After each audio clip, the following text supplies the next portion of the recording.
रेया, रेया, क्या हुआ?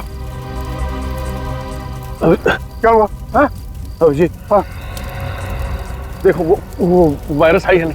वायरस? हाँ।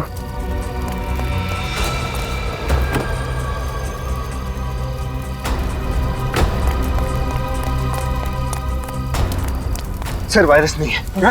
वायरस नहीं? वायरस नहीं है? सर रेया, रेया! हाँ अभिजीत, सर वायरस लेके अभी निकल गया वो। My God.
मुझे पूरी उम्मीद थी आप और आपकी सीआईडी टीम उस वायरस को सही सलामत अपनी मंजिल तक पहुंचाएगी, मगर क्या रामंजन जी, उस वायरस के बारे में हमारी टीम के अलावा आपको और आपकी टीम को भी मालूम था। क्या मतलब? मतलब यह कि आपकी टीम में से कोई गद्दार है जिसने उन लोगों को खबर कर दी हमारे खुफिया प्लान के बारे में। आप लोगों ने लास्ट मिनट में अपना प्लान बदल लिया था। आप लोग किस रास्ते से जाने वाले हो, किस मोटल में रुकने वाले हो, इसकी खबर नहीं थी मुझे। लेकिन आपको यह तो पता था कि वो वायरस लेके हम लोग अशोकनगर की लैब में जा रहे हैं। सर, इस रघु से बहुत पूछा, लेकिन इसकी सुई एक ही जगह पर आकर अटक गई। इसने ये सारा काम सिर्फ पैसों के लिए किया, लेकिन वो पैसे दिए किसने, ये इसे नहीं पता। देख रघु, अभी तो तू चल के आया है, अगर सच सच नहीं बताया ना तो पैरों पे खड़ा भी नहीं हो पाएगा, समझा? साहब मैं सच बोल रहा हूँ साहब, मुझे इस काम के लिए 1 करोड़ रुपए मिलने वाले थे साहब, बस और कुछ नहीं मालूम साहब, सच्ची में। 1 करोड़? कौन है ये जो तुम्हें 1 करोड़ देने वाला था? साहब मैंने बस आवाज सुनी थी साहब, मुझे कॉल आया था साहब प्राइवेट नंबर से। उन्होंने मेरे घर के पीछे गोदाउन पे 5 लाख रुपए एडवांस भी डाले थे साहब। अब और कुछ नहीं मालूम साहब, सच बोल रहा हूँ साहब। ये जो भी कोई है ना जो तुम्हें 1 करोड़ रुपए देने वाला है, वो हमारे हाथों नहीं बचेगा, नहीं बचेगा वो हमारे हाथों।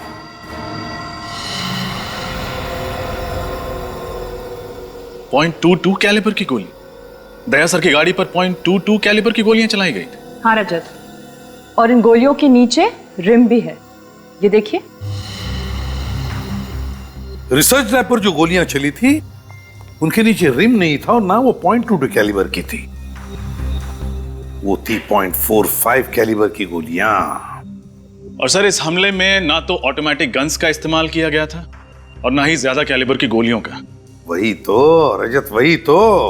इसका एक ही मतलब है कि वायरस पाने के लिए सिर्फ एक ग्रुप नहीं, और भी एक ग्रुप है। एक वो ग्रुप जिसने रिसर्च लैब पर हमला किया था और दूसरा ग्रुप जिसने दया पर गोलियां चलाई थी। सर इसका मतलब अब हमें सिर्फ एक नहीं 2 ग्रुप्स को ढूंढना है। हाँ, लेकिन सबसे पहले ये पता करना पड़ेगा कि जिस ग्रुप के पास वायरस है वो लोग कौन है। एक सुराग है बॉस, एक सुराग है जिससे आप लोग उन तक पहुंच सकते हैं। तो यार जल्दी बताना सारुण के। बताता हूं, आइए।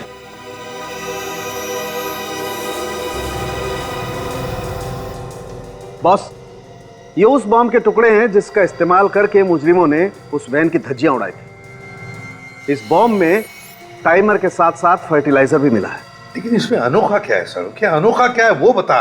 अनोखा ये है बॉस कि ये बॉम्ब दिखने में तो बहुत छोटा सा टिफिन बॉक्स जैसा है, लेकिन है बहुत खतरनाक। इस बॉम्ब का इस्तेमाल बड़ी बड़ी फैक्ट्रीज में एक्सप्लोजर के लिए किया जाता है। और एक बात, इस बॉम्ब के कंपोनेंट बाजार में आसानी से नहीं मिलते हैं। बड़ी बड़ी फैक्ट्रीज को भी खास परमिशन लेकर के, स्पेशल ऑर्डर देकर के मंगवाना पड़ता है। तो फिर जरूर ये सारा सामान किसी फैक्ट्री से चुराया गया है। पता लगाना पड़ेगा ऐसी कितनी फैक्ट्रीज और इंडस्ट्रीज हैं जहां पर ये ऐसा सामान इस्तेमाल होता है। सर, हाँ, क्या पता चला बॉम्ब के बारे में रजत? सर ये बॉम्ब पाइपलाइन कंपनीज में इस्तेमाल किया जाता है। मैंने शहर की हर ऐसी कंपनी को इन्फॉर्म कर दिया है। जैसे ही पता चलेगा कि ये बॉम्ब कहां से गायब हुआ था, हमें खबर मिल जाएगी। सर, उस नकली नंबर प्लेट वाली गाड़ी का पता चल गया। चेसी नंबर से ढूंढ लिया कि वो गाड़ी किसकी है। किसकी है गाड़ी? सर यूनिक टैक्सी कंपनी की है।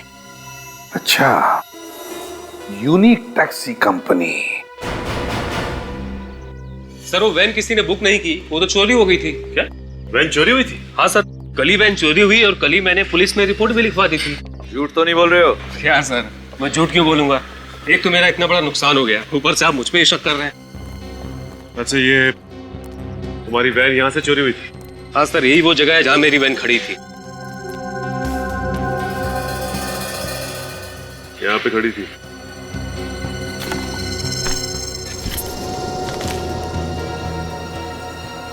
सूरज, कर क्या रहा तुम? कुछ नहीं, वो कचरा गिरा पड़ा था, मैंने सोचा उठा के बाहर फेंक दूंगा। इधर देखो, ये तो रेस्टोरेंट का बिल है। 5 बजे यहाँ से सैंडविच खरीदा गया, पनीर सैंडविच। ये कितने बजे चोरी हुई थी वैन यहाँ से? सर ये कोई शाम 8 बजे। शाम 8 बजे वैन चोरी हुई और 5 बजे कैफे किमानी से सैंडविच खरीदा गया और उसके बाद वैन चोरी हुई। Cafe Kimani. तो आपके वेयरहाउस से सिल्वर बॉक्स गायब? हाँ सर। ऐसे कैसे बॉक्स चोरी हो गया? आपके सिक्योरिटी गार्ड खर्राटे मार रहे थे क्या? नहीं सर, वो दरअसल 2 दिन पहले वेयरहाउस में आग लगी थी। शायद उसी दौरान किसी ने बॉक्स को चुरा लिया होगा। ये आग लगी कैसे? सर वो शॉर्ट सर्किट की वजह से। उसके बाद हमने मेन बोर्ड को चेंज कर दूसरी जगह शिफ्ट कर दिया था। तो जहाँ ये मेन बोर्ड पहले था वो जगह दिखाइए। आइए सर। सर ये रहा बोर्ड।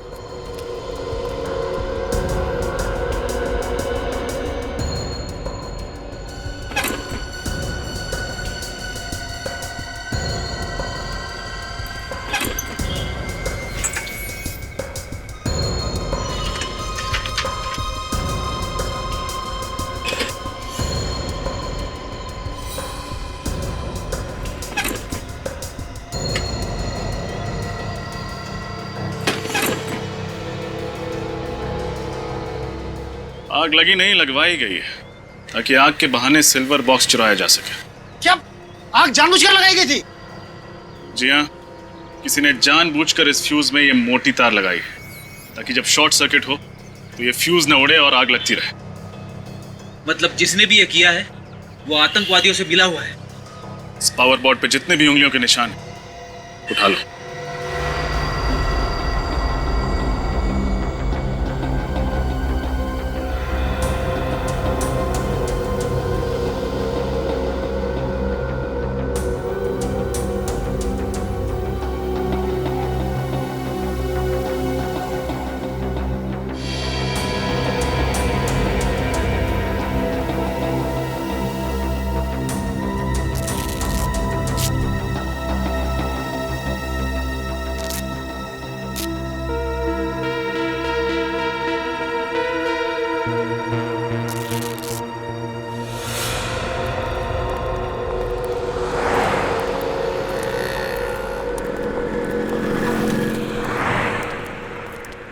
क्या लेंगे sir? Ice cream, French fries, burger, sandwich? हम सीआईडी से। सीआईडी? क्या बात है सर? कल शाम को 5 बजे आपके यहाँ से किसी ने पनीर सैंडविच खरीदा था। ये रहा उसका बिल। ध्यान से देखिए इस बिल को और अपने दिमाग पे जोर डालिए और बताइए कि किसने खरीदा था ये। सर ऐसे तो रोज 50 लोग पनीर सैंडविच के लिए आते हैं, ऐसे कैसे याद रख सकता हूँ? तुम नहीं बता सकते, लेकिन ये सीसीटीवी फुटेज ये तो बता सकती है ना कि कौन और कब आया था। फुटेज दिखाओ जरा। जी सर।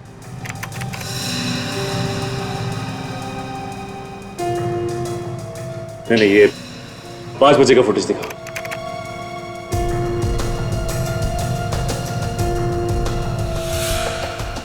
सर यही दोनों बंदे आए थे 5 बजे पनीर सैंडविच लेने।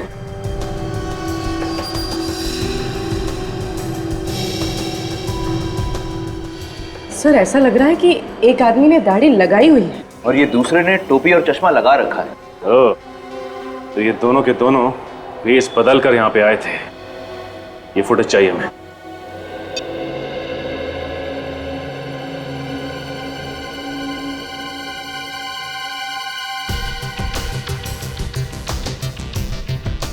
पूरी पॉज करो। अब रिवाइंड करके उसके हाथ पर जूम करो। देखना जरा दया, उसके हाथ पे कुछ है। हाथ पे टैटू बना है सर। हाँ, TS। सर ये TS क्या हो सकता है? सर हो सकता है ये इस मुजरिम के नाम के इनिशियल्स हो। हाँ हो सकता है। पूर्व एक काम करो, हमारे क्रिमिनल रिकॉर्ड चेक करो, देखो किन किन मुजरिमों के नाम TS से शुरू होते हैं। सर एक मिनट सर। तो मुझे ऐसा लगता है कि ये टैटू मैंने पहले भी कहीं देखा है। सर आप इस मुजरिम को पहचानते हैं? टैटू को देखकर लगता है कि इस आदमी के साथ कहीं ना तो कहीं मुठभेड़ हुई है। TS तो शाह नहीं, तरुण। क्या नाम है उस आदमी का? TS तेजा। तेजा शान। TS sir. तेजा शान।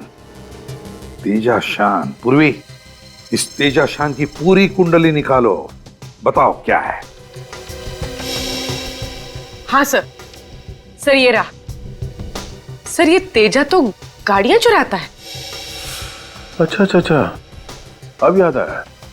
मार्च में जब मैं नासिक जा रहा था तब रास्ते में मैंने इसे कार चोरी करते हुए पकड़ा था सर। सर ये छोटा मोटा चोर है, इतने बड़े षड्यंत्र में इसका हाथ कैसे हो सकता है? विनीत है।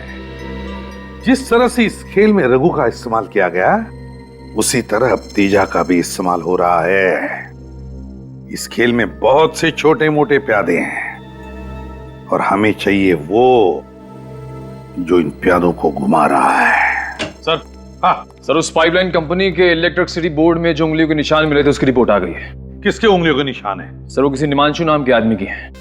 निमांशु? सर कहीं ये वही निमांशु तो नहीं जो किडनैपिंग, ड्रग्स और स्मगलिंग करता है? हाँ, और आतंकवादियों को एंथ्रैक्स और हथियार भी बेचता है। ये वायरस उसी ने चुराया है, इस निमांशु ने। और अब जाकर के वो वायरस उन लोगों को बेचेगा जो लोग हमारे देश के खिलाफ साजिश रच रहे हैं। इससे पहले कि वो कुछ करे, पता लगाओ ये चूहा किस बिल में जाकर छुपा है।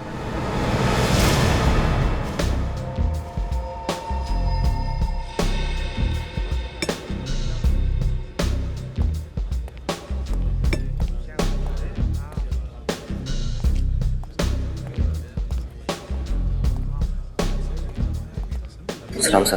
बैठ कर लो। देख, मुझे निमांशु का एड्रेस चाहिए। निमांशु? देश की सुरक्षा का सवाल है, जल्दी बता। साहब अपन सच बोल रहे हैं। अभी वो किधर है अपन को सच में कुछ भी पता नहीं।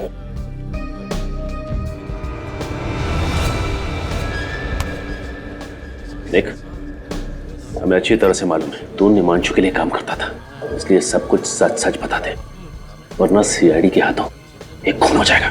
कर लो साहब, घोड़ा तो साइड रखो साहब। चल बता।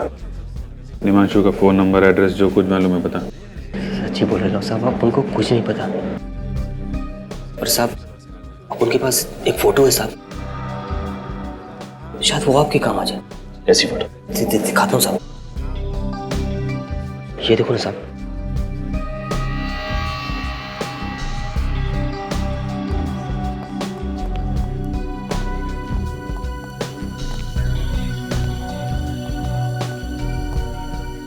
कहाँ की फोटो है ये? साहब उनको लगता है ना, शायद ये निमांशु भाई के नए अड्डे का है। वो अपना एक दोस्त है मुन्ना, उसी ने भेजेला था साहब। बोल रहा था ना कि अभी इधर करोड़ों का डीलिंग होने वाला है। अभी निमांशु भाई बहुत बड़ा हाथ मारने वाला है। सर इसका मतलब उस वायरस की बिक्री इसी जगह पे होने वाली है। अरे तो अपने उस मुन्ना से पूछना कहाँ का एड्रेस है ये। साहब वो तो बाहर गांव गया है, ना तो उसका कोई फोन नंबर है ना कोई एड्रेस। सच ही बोल रहा हूँ साहब। ये बंगलो जो है समंदर के आसपास का ही लगता है। यहाँ भी ये कार भी खड़ी है। XYP 5051। पता लगाओ ये कार किसके नाम पे रजिस्टर्ड है। इस कार से ही पता चलेगा इस बंगलो के बारे में।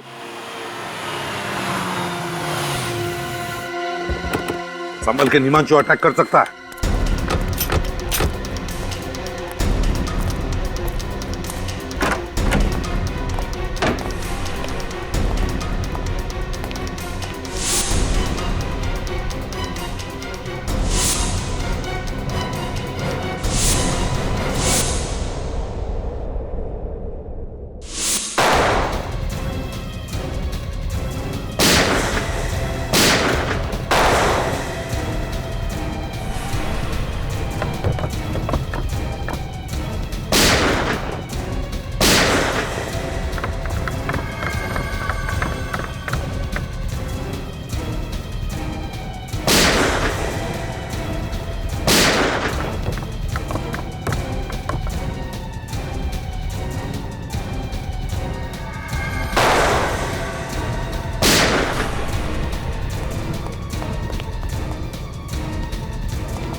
पूरा घर खाली है, लगता है बाकी लोग भाग गए। हाँ अभिजीत, जरूर है निमांशु वायरस लेकर भागा है। काम करो तुम दोनों, चेक करो इनकी जेबें, देखो कोई फोन नंबर या एड्रेस वगैरह मिलता है क्या। सर ये कल्लू कह रहा था निमांशु वायरस का बहुत बड़ा सौदा करने वाला है। अभिजीत जो कुछ भी हो, लेकिन इससे पहले कि ये वायरस हमारे देश के दुश्मनों के हाथों पड़ जाए, इस निमांशु को हमें पकड़ना ही होगा। सर हाँ सर, इसके पास ही मोबाइल मिला।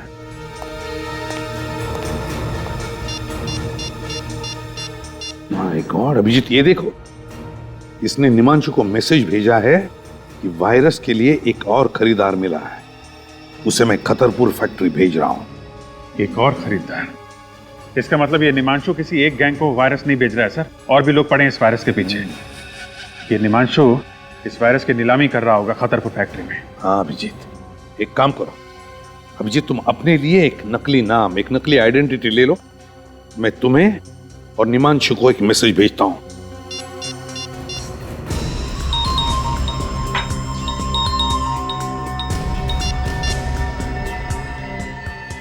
तो और बंदों को खतरपुर फैक्ट्री भेज रहा हूं।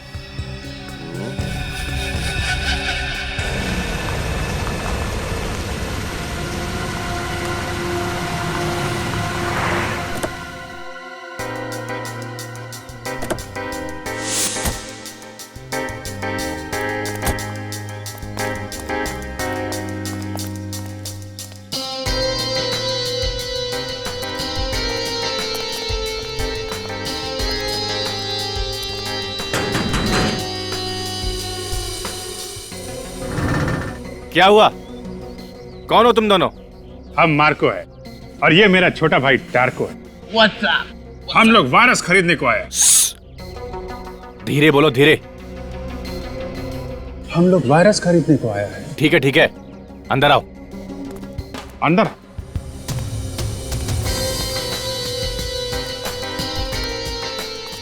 रुको, अपुन के आदमी का मैसेज दिखाओ। तुम हम पर शक करता है? जाने दो छोटे, जाने दो, जाने दो, जाने दो। मैसेज देखना है? हाँ। ये वायरस चाहिए तो खतरपुर फैक्ट्री पहुंच जाओ।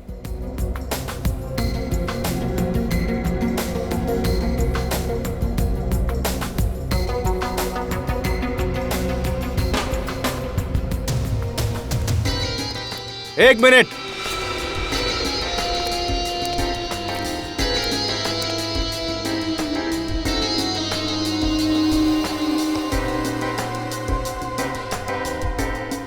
ये गन हम लोगों के पास गन नहीं होगा तो क्या लॉलीपॉप होगा?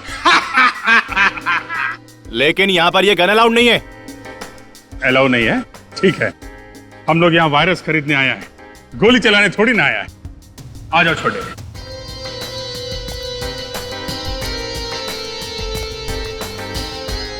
बॉस, ये मार्को और ये इनका छोटा भाई टार्को। हेलो निमांशु। हेलो मार्को, टार्को, पहले कभी सुना नहीं इन दोनों के बारे में। इसीलिए तो हम वो वायरस खरीदने को आए। उस वायरस से हम वो धूम मचाएगा कि इंटरपोल का पुलिस भी हमारे नाम से थर थर कांपेगा। कहां से पकड़ के लेके आए इन दो नमूनों को? कितना कीमत है तुम्हारा वायरस का? सबसे ज्यादा कीमत हम देगा। बिठाओ इन दोनों को।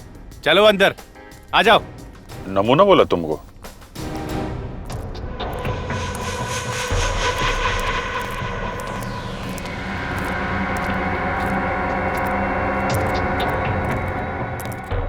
हाँ, तो अब वक्त आया है नीलामी शुरू करने का। हमारे पास यहाँ 3 खरीदार मौजूद है इस वायरस के लिए। देखते हैं ये अनमोल वायरस किसके नसीब में है। 1 मिनट, नीलामी से पहले हम वायरस देखना चाहते हैं। ए चुप, जो वायरस खरीदेगा वही उसे देखेगा। कोई बात नहीं है, खरीदार है, उन्हें देखने का पूरा हक है। पप्पू, इन सबको माल दिखा दो।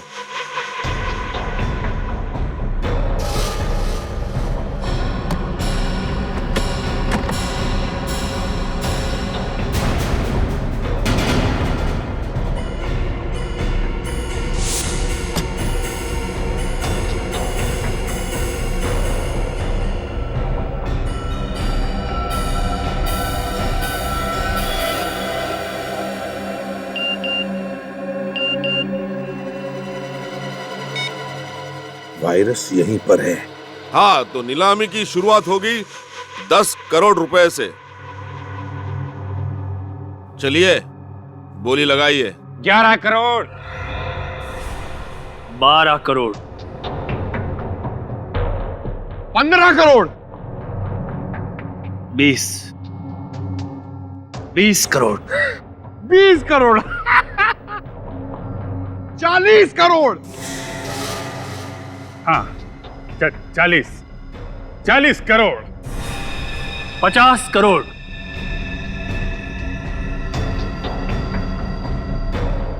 60 करोड़,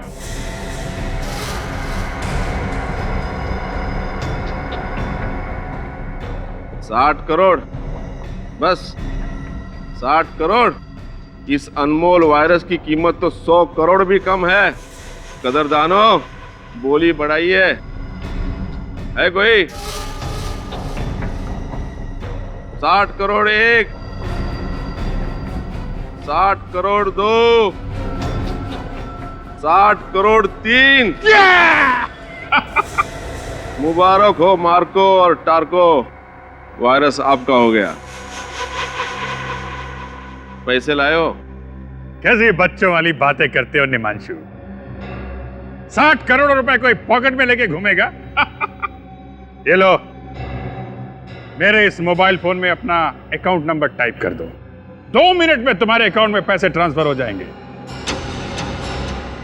लाइए।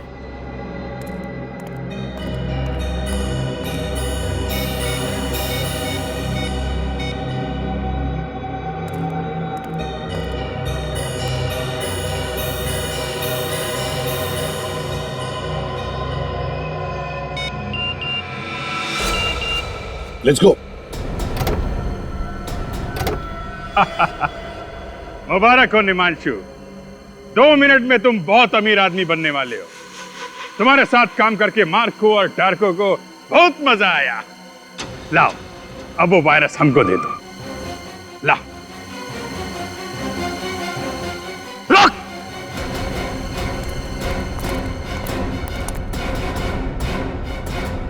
वायरस ये लोग नहीं, हम लेकर जाएंगे।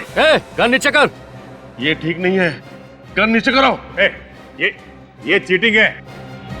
नीलामी हम जीता है। 2 मिनट के अंदर निमांशु के अकाउंट में 60 करोड़ रुपए पहुंचने वाले हैं। अपने आदमी को बोल गन नीचे करे, वरना सारी गोलियां तेरी खोपड़ी में डाल दूंगा। वेरी गुड, वायरस मुझे दो। पप्पू, वायरस दे दे।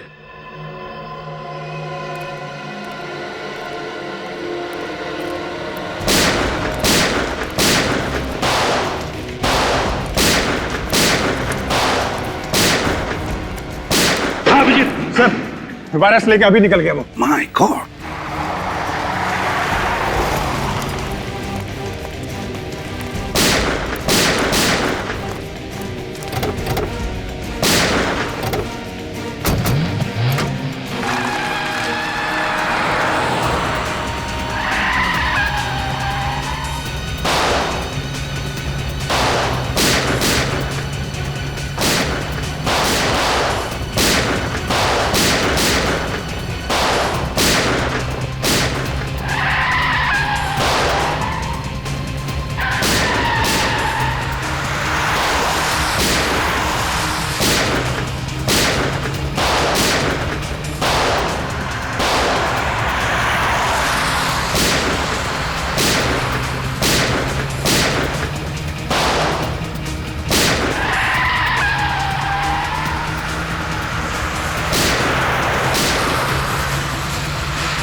हट हट हट।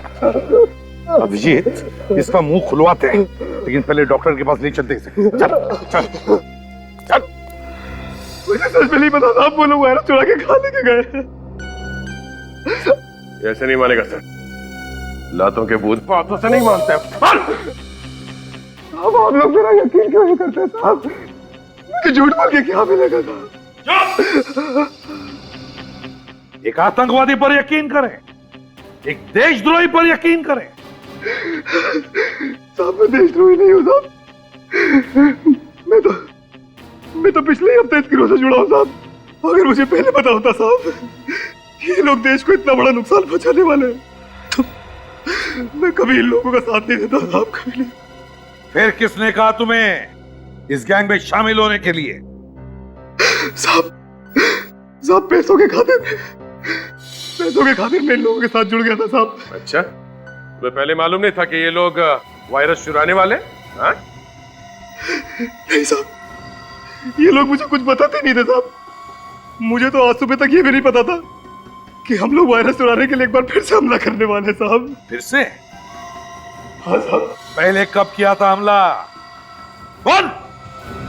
साहब इससे पहले जो सरकारी बिल्डिंग पे हमला हुआ था, वो हमला भी हम ही लोगों ने किया था साहब।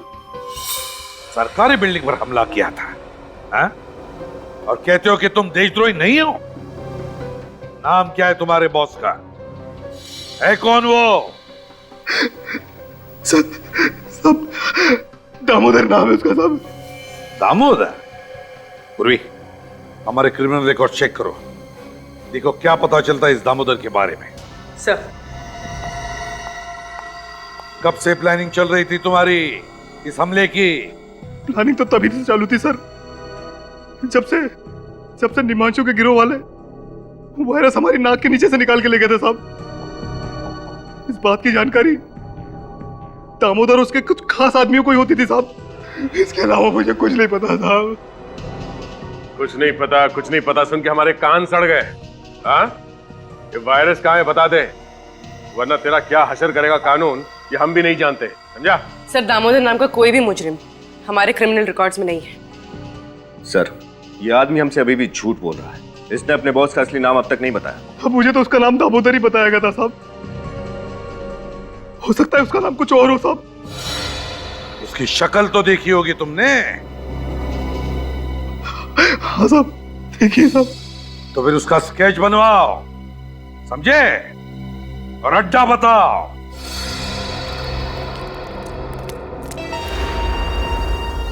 अभिजीत, पूर्वी के साथ उस तरफ हम लोग इस तरफ जाते हैं।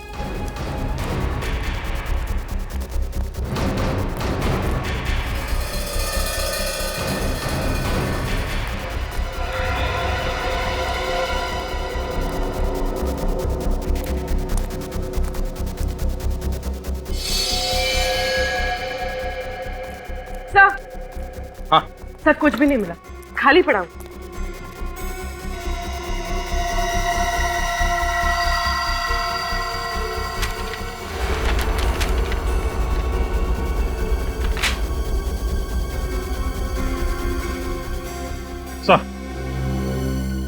सर, ये एक बिल्डिंग का प्लान मिला है। अभिजीत, किस बिल्डिंग का प्लान हो सकता है ये? सर, हो सकता है बिल्डिंग इनके छुपने का कोई इकला अड्डा हो। नहीं निखिल, मुझे नहीं लगता ऐसा खतरनाक वायरस लेकर वो बार बार अड्डा नहीं बदलेंगे। मुझे तो लगता है ये लोग इसी बिल्डिंग में वायरस फैलाने वाले हैं।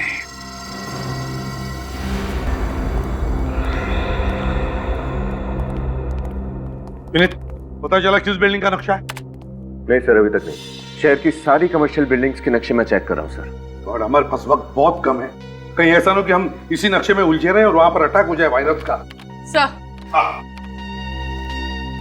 सर, उस सत्या ने जिस दामोदर का स्केच बनवाया था वो दामोदर नहीं, उसका नाम अंशुमन है। अंशुमन? कोई पुराना पापी है क्या?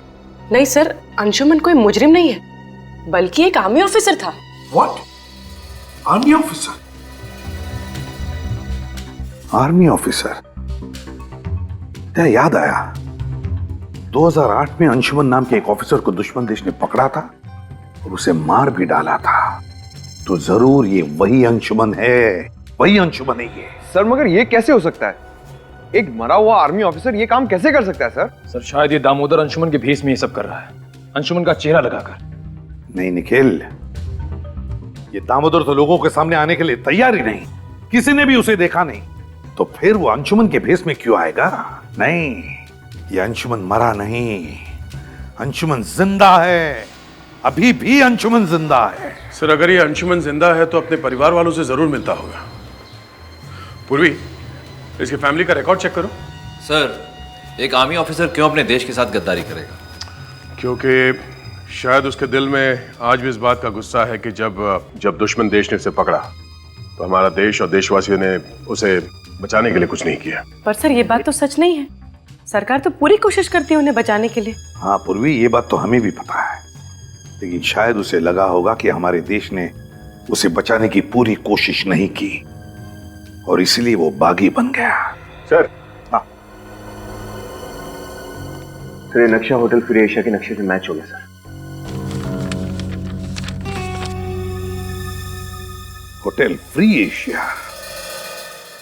मेरे पापा ने अपनी एक एक सांस नौछावर कर दी देशभक्ति के नाम पे, शहीद हो गए इस देश पे, और आप सीआईडी वाले उन्हें देशद्रोही कह रहे हैं, उन्हें मुजरिम कह रहे हैं।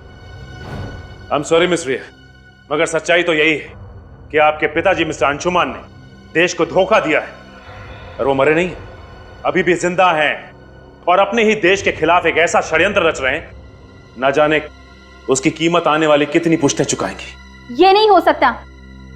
पापा अगर जिंदा होते तो मुझसे मिलने क्यों नहीं आए? हो सकता है वो आए हो और आप हमसे बात छुपा रही हो। व्हाट? मैं आप लोगों से झूठ क्यों बोलूंगी? मुझे समझ में नहीं आ रहा है आप लोग मेरी बात का यकीन क्यों नहीं कर रहे हैं। चलिए मान लिया कि आप सच बोल रही हैं। हाँ सूरज, तेरे कमरे की तलाशी लो।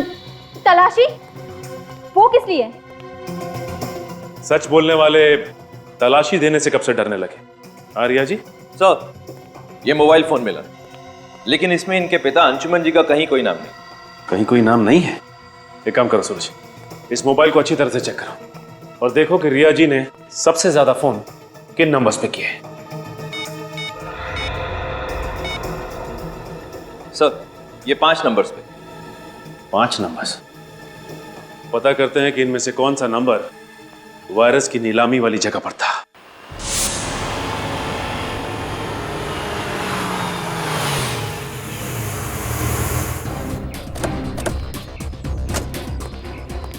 सर अंशुमन का मोबाइल इस तरफ दिखा रहा है। चलो जल्दी चलो। अरे सर, आप लोग अंदर नहीं जा सकते सर। हेलो सर, कहिए मैं आपकी क्या सहायता कर सकता हूँ? यार सहायता तब करोगे जब फोन उठाओगे। कब से फोन कर रहे हैं, उठा क्यों नहीं रहे आप लोग? सॉरी सर, वो क्या आज आर्मी वालों की कॉन्फ्रेंस है, सभी लोग उसी की भागदौड़ में लगे हुए, शायद इसीलिए किसी का फोन की घंटी पर ध्यान नहीं गया। ये कॉन्फ्रेंस होनी नहीं चाहिए सर। मैं क्यों? हम लोग सीआईडी से कॉन्फ्रेंस रोको जल्दी। सर सॉरी सर, लेकिन कॉन्फ्रेंस तो शुरू हो चुकी है, 11 बजे का वक्त था सर। माय गॉड, ये आदमी आया कॉन्फ्रेंस के लिए? पता नहीं सर, इतने सारे लोग किसका चेहरा याद रखूं, पर बात क्या है सर? बात बहुत सीरियस है। एक काम करो, सुबह होटल अच्छी तरह से सील करो, कोई अंदर बाहर नहीं आना चाहिए। सीसीटीवी का लाइव कवरेज हमें देखना है अभी। सर इस तरह। अभिजीत, या एक्सक्यूज मी, श्रेया जरा जाइए प्लीज जल्दी।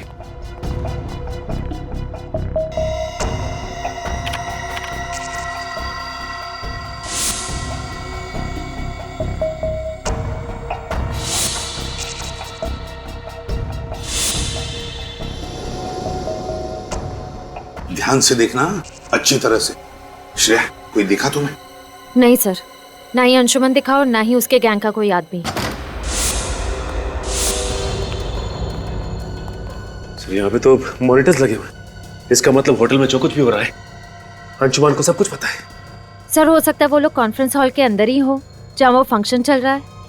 नहीं, कॉन्फ्रेंस हॉल के बाहर मिलिट्री वालों की बहुत टाइट सिक्योरिटी है, वहां से अंदर घुसने की गलती नहीं करेंगे ये लोग।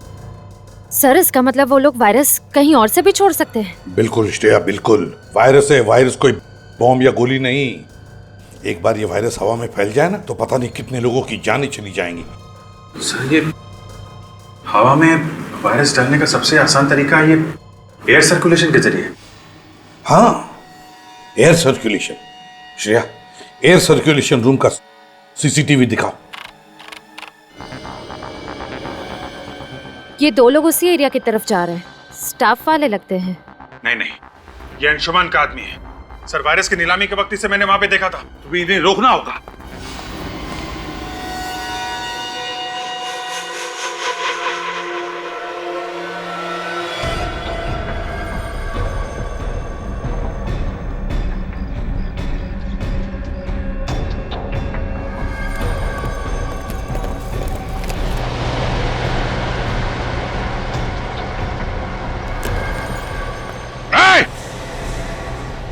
रुक जाओ वरना गोली मार दूंगा।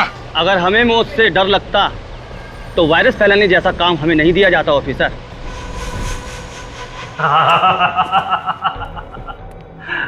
वाकई अंशुमन को सब खबर है, कहाँ क्या हो रहा है। लल्लू राम, बड़ी देर से समझ में आया।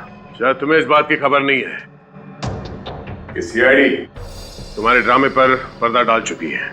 मासूम लोगों की जानें लेना बहादुरी नहीं, कायरता है, समझे? इस देश और देशवासियों को तबाह करना, बस यही हमारा मकसद है।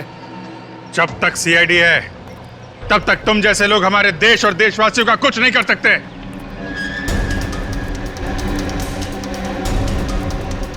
गोली चलाने की जरूरत नहीं है, ये खुलते ही तुम सबके सब मारे जाओगे। ये लोग गणतंत्र दिवस का तोहफा एसीपी प्रद्युमन की तरफ से।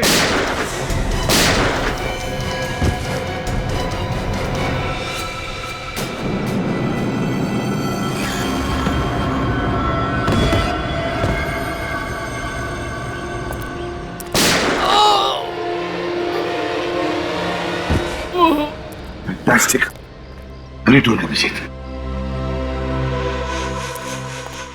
ये कैसे हो सकता है? तुम्हें क्या लगता है ये अंशुमन इतना बेवकूफ है? मेरे पास 2 और वायरस के कनिस्टर हैं। भारत की तबाही अब निश्चित है, निश्चित। शर्म आनी चाहिए तुम्हें। जिस देश की फौज का हिस्सा रहे हो तुम, उसी देश को तबाह करने की बातें कर रहे हो? कुछ नहीं दिया, कुछ नहीं दिया मुझे इस देश ने। सड़ रहा था मैं इतने सालों से दुश्मन की बदबूदार जेलों में, और यहाँ भारत के वासी आराम की नींद सो रहे थे, त्योहार मना रहे थे, डिस्को जा रहे थे, इश्क ला रहे थे। देखो अंशुमन, जो कुछ भी तुम्हारे साथ हुआ उस बात का हम सबको अफसोस है, और ऐसी बात नहीं है कि सरकार ने कोशिश नहीं की थी तुम्हें बचाने की, कोशिश की थी। बस अब मेरी जिंदगी का एक ही मकसद है, भारत की तबाही बर्बादी, और ये रहा उसका पहला नमूना। अंशुमन,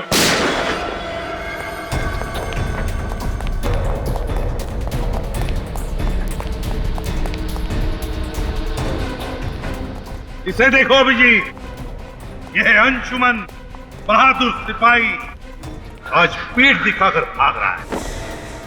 आगे मत बढ़ना, मैं कहता हूं आगे मत बढ़ना, वरना मैं खुद को गोली मारूंगा। आगे मत बढ़ना। इतनी आसान मौत नहीं मिलेगी तुझे अंशुमन। तूने जो किया है उसका अंजाम तो झेलना ही पड़ेगा। मुझे दुख तो इस बात का था कि जिस देश के लिए मैं 8 साल तक लड़ता रहा, उस देश ने मुझे वापस लाने की कोई कोशिश नहीं की। कोशिश की थी, मगर दुश्मन देश के हिसाब से तुम मर चुके थे। और मिस्टर अंशुमान, तुम्हारे साथ 8 सैनिक पकड़े गए थे, फिर ऐसा कैसे हुआ कि सिर्फ तुम ही जिंदा बचे? क्योंकि आतंकवादियों से मिल गया था। ये आतंकवादियों से देश को बेचने निकला था। अगर देश का रक्षक ही भक्षक बनेगा तो दुश्मनों की क्या जरूरत है। लेकिन जब तक हम हैं, जब तक ये सीआईडी है, ऐसा नहीं होगा, कभी नहीं होगा। जय हिंद। जय हिंद।